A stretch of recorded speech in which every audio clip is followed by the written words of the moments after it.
চোরাকারবারিদের ধরতে অভিযানে গিয়ে হামলার শিকার হয়েছেন জেলা গোয়েন্দা পুলিশের ৬ সদস্য। নেত্রকোনার কলমাকান্দা উপজেলার সীমান্তবর্তী একটি এলাকায় চোরাকারবারি ধরতে অভিযানে যায় গোয়েন্দা পুলিশ। এ সময় চোরাকারবারিরা পুলিশের ওপর হামলা চালায়। এতে ৬ জন পুলিশ আহত হন। চোরাকারবারিরা পুলিশ সদস্য ও একজন সাংবাদিককে মারধর করে ঘরে তালাবদ্ধ করে রাখে। পরে খবর পেয়ে অতিরিক্ত পুলিশ ঘটনাস্থলে পৌঁছে আহতদের উদ্ধার করে। এই অভিযানে আটক করা হয়েছে ১৫ জন চোরাকারবারিকে। অতিরিক্ত পুলিশ সুপার রেজওয়ান আহমেদ জানান, তাদের কাছ থেকে উদ্ধার করা হয়েছে প্রায় ৪৬,৫৫,৫০০ টাকা, ৫টি ভারতীয় গরু, ৫ বোতল ভারতীয় মদ, ২০ পিস ইয়াবা ও একটি রেজিস্ট্রেশনবিহীন মোটরসাইকেল। কলমাকান্দা এলাকার ওই এলাকা থেকে মূলত যারা চোরাচালানি চক্র যারা তাদের বিভিন্ন স্থাপনা বা তাদের বসতবাড়িতে আমরা অভিযান করে সর্বমোট আমরা ৪৬,৫৫,৫০০ টাকা নগদ উদ্ধার করি। ভারতীয় মদ প্রায় ৫ বোতল, এছাড়া ২০ পিস ইয়াবা, ৫টি গরু এবং একটি রেজিস্ট্রেশনবিহীন মোটরসাইকেল আমরা উদ্ধার করতে সক্ষম হয়। এবং একই সাথে এই টোটাল প্রক্রিয়ার সাথে জড়িত আমরা সন্দেহজনক এবং যারা পুলিশের উপর এবং সাংবাদিকদের উপর হামলা করেছে এরকম জড়িত সন্দেহে আমরা ১৫ জনকে গ্রেপ্তার করেছি এখন পর্যন্ত।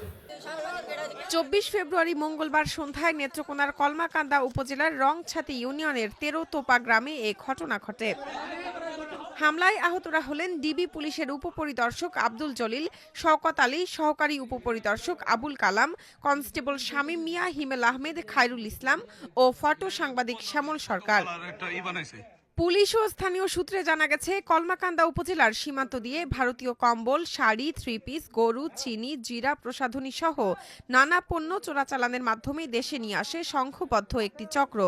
ভারতীয় গরু চোরাচালান ও মোটা অঙ্কের টাকা লেনদেনের প্রস্তুতি চলছে এমন গোপন খবরে মঙ্গলবার বিকেল ৫:৩০টার দিকে এসআই আব্দুল জলিলের নেতৃত্বে ডিবি পুলিশের ৭ সদস্যের একটি দল ১৩তোপা গ্রামে সারফুল ইসলামের বাড়িতে অভিযান চালায়। এ সময় চোরাকারবারিরা একটি টাকার মেশিনে বিপুল পরিমাণ টাকা গুনতে থাকে। পুলিশের উপস্থিতি টের পেয়েই চিৎকার চেঁচামেচি শুরু করে চোরাকারবারিরা। মুহূর্তেই আশপাশের মানুষকে ভুল বুঝিয়ে জড়ো করে তারা পুলিশের ওপর হামলা চালায় এবং একটি ঘরে তালাবদ্ধ করে রাখে।